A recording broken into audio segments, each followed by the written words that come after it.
میرے آقا فرماتے ہیں، امام طبرانی المعجم الکبیر کے اندر اس حدیث پاک کو لے کے آئے،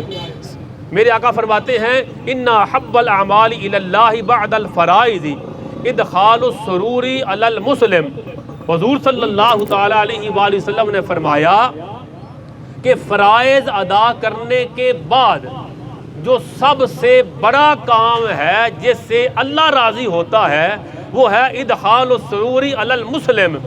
کسی مسلمان کو خوشی دینا، کسی مسلمان کی مصیبت میں پہنچ جانا، کسی مسلمان کی مصیبت میں اس کے کام آ جانا، کسی مسلمان کی امداد کے لیے پہنچ جانا،